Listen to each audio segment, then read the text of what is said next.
उनकी पत्नी का नाम है महाराज सुशीला। यथा नाम तथा गुण, जैसा नाम है वैसे ही सर्व गुण विद्यमान है महाराज। वर्णन तो ऐसा आता है कि सुदामा जी महाराज के घर में बेटा है, पुत्र है, लेकिन खान पान की व्यवस्था कुछ भी नहीं महाराज, भोजन आदि की व्यवस्था कुछ नहीं, बहुत गरीबी है महाराज। लेकिन कभी किसी के यहाँ मांगने नहीं जाते, जो भी कुछ महाराज घर में रहता और उसी को पा लेते, उसी को ठाकुर जी का भोग लगाते और स्वयं पा लेते। भयंकर गरीबी है महाराज, लेकिन कभी किसी से नहीं मांगते।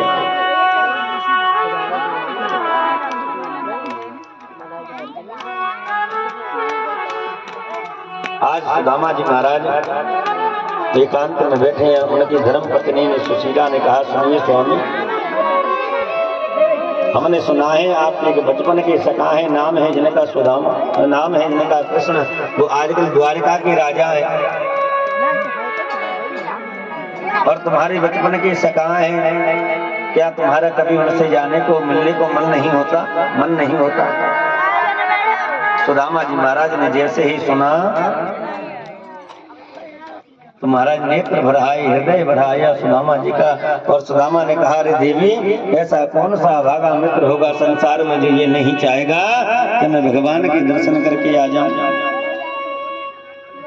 ऐसा कौन व्यक्ति होगा जो ये चाहता है कि मुझे भगवान के दर्शन न हो?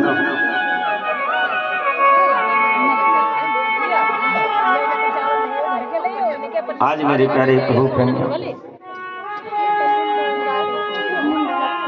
सुशीला शांत बैठी है।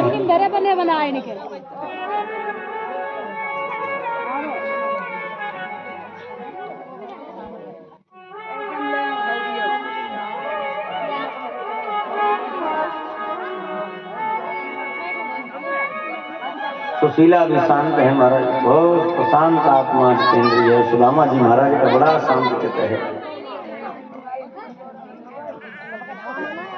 सुदामा जी महाराज शांत बैठे हैं। सुदामा जी महाराज ने कहा, देवी, लेकिन मैं जाऊं तो जाऊं कैसे भगवान के पास में? और शास्त्र ऐसा कहते हैं कि मित्र के यहाँ जाओ या गुरु के यहाँ जाओ तो कुछ न कुछ खाली हाथ नहीं जाते, लेके जाते। लेकिन मैं क्या लेकर के जाऊं? मेरे पास में तो कुछ है भी नहीं कि भगवान के पास में कुछ लेकर के जाऊं। सुशीला बोली कि तुम जाने का प्रयत्न करो, तुम जाने की तैयारियां करो, मैं जरा तुम्हारे ताई कुछ लेकर के आता हूँ। छोटू सुशीला दौड़ी दौड़ी एक पड़ोसन के घर में गई। उसने जाकर के कहा कि देख बहन, और मेरे पति द्वारकाधीश भगवान से मिलने के लिए जा रहे हैं, तुम्हारे घर में यदि कुछ हो तो हमें प्रदान कर दो, मेरे पति लौट करके आ जाएंगे तो तुम्हें पुनः वापस कर देंगे। आज वह पड़ोसन प्यारे प्रभु प्रेमी एकदम से जोर से बोली, अरे तुम कहां से मुझे लौटा करके दोगे? तुम्हारे पास में है क्या जो तुम मुझे वापस करोगे? तुम मुझे कहां से वापस करोगे? मैं तुम्हें दे तो कुछ भी दे दो, लेकिन तुम मुझे वापस कहां से करोगे? बताओ। आज नेत्र भर आए सुशीला के। माता सुशीला जोर जोर से चिकचियां लेकर के महाराज नेत्र भर आए, और नेत्र आंसू बाहर निकल आए, आंसुओं के किनारे बह गए। माता सुशीला रोती है, अपने साड़ी के पल्लू से अपने नेत्रों को पोंछती जाती है, और मन ही मन में कहती जाती है कि हे भगवान, तुमने मुझे गरीबी दी तो इतनी बड़ी क्यों दी? अरे इतनी बड़ी गरीबी तुमने मुझे क्यों दी कि मैं तुम्हारा भोग भी न लगा सकूं, तुम्हारा भोग भी न लगा सकूं। आज सुशीला रोती है, लेकिन अपने आंसुओं को अंदर पी गई कि यदि मेरे पति ने कहीं मेरे नेत्रों में आंसुओं को देख लिया तो वो कभी द्वारकाधीश के पास में जाने की नहीं कहेंगे, कभी नहीं जाएंगे भगवान से मिलने, कभी मिलने नहीं जाएगा। तब सुशीला ने अपने नेत्रों को पोंछ लिया और लौट करके आई। और आज सुदामा ने पूछा, देवी क्या हुआ?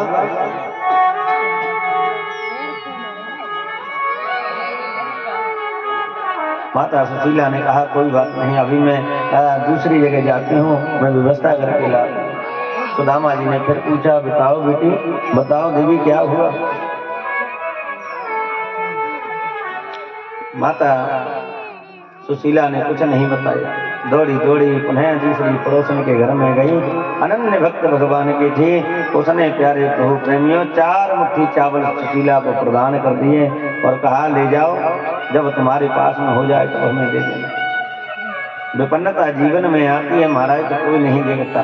सुख में सुमिरन सब करें, दुख में करे न कोई, सुख में सुमिरन सब करे, दुख में सुमिरन सब करे, सुख में करे न कोई। जो सुख में सुमिरन करे, दुख काए को होए श्री राधे, दुख काए को जय श्री राधे हो, बोलो जय श्री राधे हो, जय श्री राधे हो, बोलो जय श्री राधे। दुख में सुख में सुमिरन सब करें और दुख में करे ना। विपत्ति जब जीवन में आती है महाराज तो कोई भी साथी नहीं होता। विपत्ति का साथी कोई नहीं होता, संपत्ति के साथी बहुत होते हैं।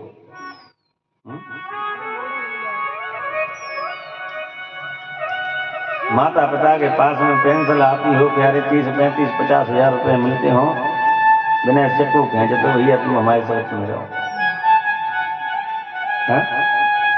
नहीं नहीं नहीं, पिताजी तो हमारे साथ में ही रहेंगे, क्योंकि पता है पिताजी को अंगूठा काम कर रहे हो ना महीना में, और पिताजी कुछ करते धरते ना हो तो भैया पिताजी चाहते ले जाए। दुख के साथी कोई नहीं होता महाराज। सुदामा जी महाराज को अनन्य विपत्ति है महाराज, बहुत गरीबी है, लेकिन भगवान के अनन्य भक्त हैं, प्रभु का साथ नहीं छोड़ते महाराज। तू मेरी 1000 परीक्षा ले ले, लेकिन फिर भी मैं तेरी सेवा से वंचित न रहूं। भगवान की सेवा करते हैं। आज सुशीला ने जैसे ही भेजने का प्रयत्न किया और 4 मुट्ठी चावल लेकर के आई और एक फटे हुए कपड़े में वस्त्र में बांध दिए और ले जाकर के अपने पति को सौंप दिए और कहा जाओ आप द्वारकाधीश से मिलने के लिए जाओ, और द्वारकाधीश है ना वो मेरे देवर लगते हैं, वो हमें इतना धन दे देंगे कि फिर हम धनवान हो जाएंगे। जैसे ही धन की वार्तालाप को सुना सुदामा जी महाराज के नेत्र सजल हो गए और उन्होंने तुरंत वह पोटली छोड़ दी और कहा देवी यह तुम मुझे धन की अभिलाषा से भेजोगी ना तो मैं कदापि द्वारका में नहीं जाऊंगा, मैं अपने मित्र कृष्ण से मिलने बिल्कुल नहीं जाऊंगा। अरे धन की अभिलाषा तो उन्हें होती है जिन्हें लालसा हो, जिन्हें कोई इच्छा हो, जिन्हें कोई कार्य हो। मुझे तो दर्शन की अभिलाषा है, मैं दर्शन करने तो जा सकता हूं लेकिन धन मांगने नहीं जा सकता। धन्य है प्यारे प्रभु कृष्ण, जिसका मित्र और संपूर्ण जगत का स्वामी हो, संपूर्ण विश्वव्यापी परमात्मा जो सारे संसार को चलाने वाला हो, सृष्टि को चलाने वाला हो, उसका मित्र हो, और फिर भी उसके पास में मांगने में संकोच होगा मुझे, और मैं मांगूंगा नहीं। मैं मांगने की इच्छा से नहीं जाऊंगा, मैं दर्शन की इच्छा से जरूर अवश्य चला जाऊंगा। जब तुम दर्शन की कहो तो मैं जाता हूं।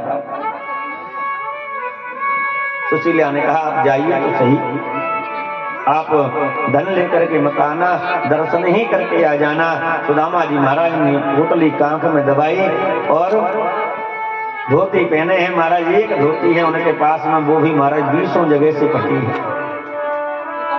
एक टूटी सी लकड़ी है महाराज डंडा सहारे के लिए, एक लोटा है फूटा सा, पामन में कुछ है नहीं, बिमाइयां फटी हुई है महाराज। सुदामा जी धीरे धीरे चलने लग गए और अपनी पत्नी से कहा कि देवी भूख लगे तो मांग के कहियो, और गिनियो न सांझ सवेरो। ये तुम्हें भूख लगे तो मांग करके खा लेना, किसी से भी मांग करके और खा लेना। और मेरे जाने के बाद में, मेरी अनुपस्थिति में, और देवी सुशीला तुम यह भी याद रखना कि मेरे पुत्रों को भी देखते रहना, कहीं मेरे पुत्र भूखे ना रह जाएं, कहीं मेरे पुत्र भूखे ना मर जाएं, भूख से व्याकुल होकर के ये प्राणांत ना कर दें। इनका बहुत ख्याल रखना। जो भी मिल जाए किसी के खेत खलियानों में काम करके आ जाना, लेकिन इन पुत्रों का पेट भर के रहना, पेट भरती रहना। और मेरी अभिलाषा ये मत करना कि मैं लौट करके आऊंगा या नहीं आऊंगा। धन्य है प्यारे माता सुशीला। रोते रोते माता सुशीला ने सुदामा जी महाराज को विदा किया। सुदामा जी महाराज आगे जाते हैं प्यारे।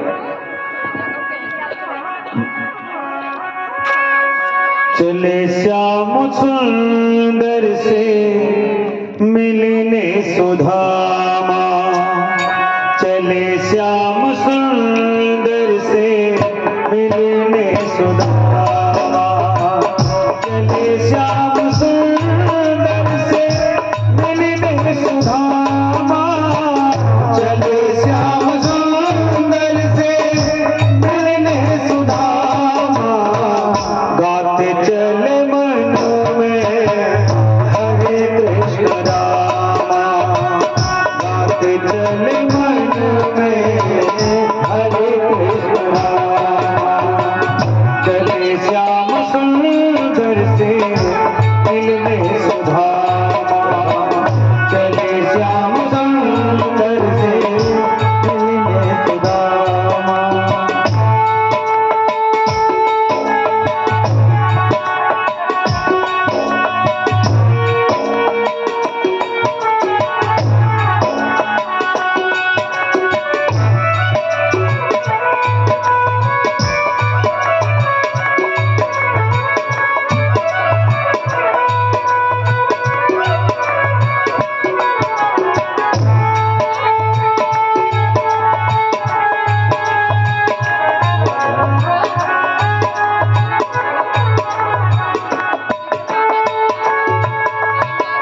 बहु मांग पड़ोसन से चावल ले आई, बहु मांग पड़ोसन से चावल ले आई, फटे हुए कपड़े में पोटरी बनाई, फटे हुए कपड़े में पोटरी बनाई, पोटरी बनाई।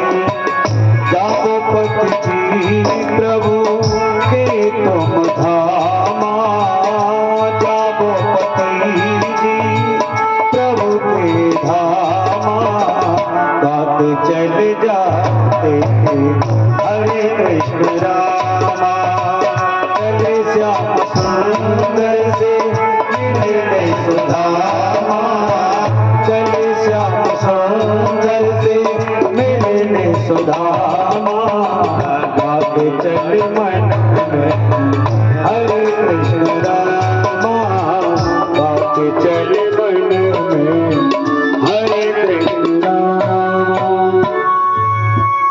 सुदामा जी महाराज जा रहे हैं, मार्ग में चलते जाते हैं,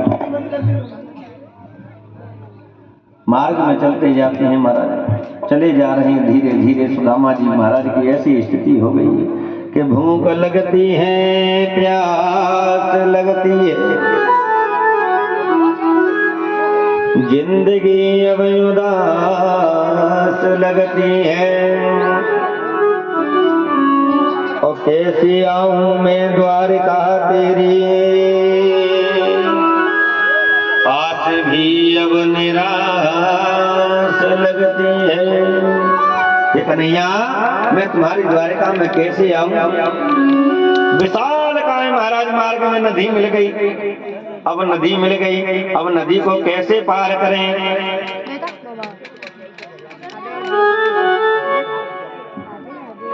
अब अब नदी को कैसे पार करूं। नदी के किनारे पर सुदामा जी महाराज बैठ गए और कहा, कन्हैया मैं तो हार गया, थक गया, अब चला नहीं जाता, तेरी 1000 बार गरज पड़े तो ले जाना, नहीं तो यहीं पर लेके। नदी के किनारे पर महाराज सुंदर और आसन लगाया और आसन लगा करके वहीं पर विश्राम ले गए सुदामा जी महाराज। वहीं पर विश्राम करने लग गए। विश्राम करने लग गए। भगवान ने देखा और प्रातः काल का समय हुआ। प्रातः काल का जैसे ही समय हुआ तो भगवान केवट बन करके आए हैं और केवट बन करके आए। भगवान ने आवाज लगाई, भैया कोई पल्ली पार जाने वाला है क्या? कोई पल्ली पार जाने वाला हो तो आ जाए। सुदामा जी महाराज के एकदम से हड़बड़ा करके नींद खुली। सुदामा जी महाराज ने कहा, भैया हम जाने वाले हैं, हम जाएंगे पल्ली पार, तो बैठ जाओ नाव में। नाव में बैठ गए सुदामा जी महाराज। नाव चलने लग गई। अब तो नाव चली महाराज।